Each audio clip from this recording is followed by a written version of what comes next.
We are Onyx Imaging. We are the highest rated and most reviewed printer service center in Oklahoma.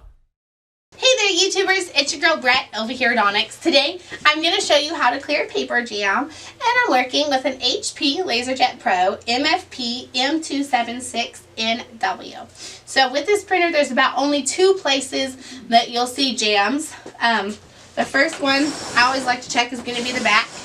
So right here, you'll just put your finger in this indentation, pull this back, and then you would then clear your jam.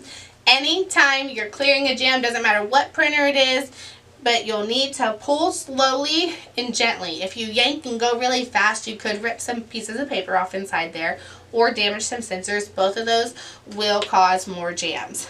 So be careful. And then if you're not seeing it there, a lot of times it'll be right here.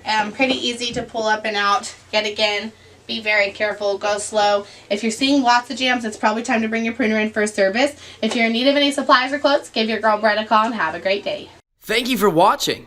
If you're interested in how you can receive free labor on all of your service calls, as well as how to qualify for free printer upgrades, contact us today. We are here for all of your printer and office supply needs.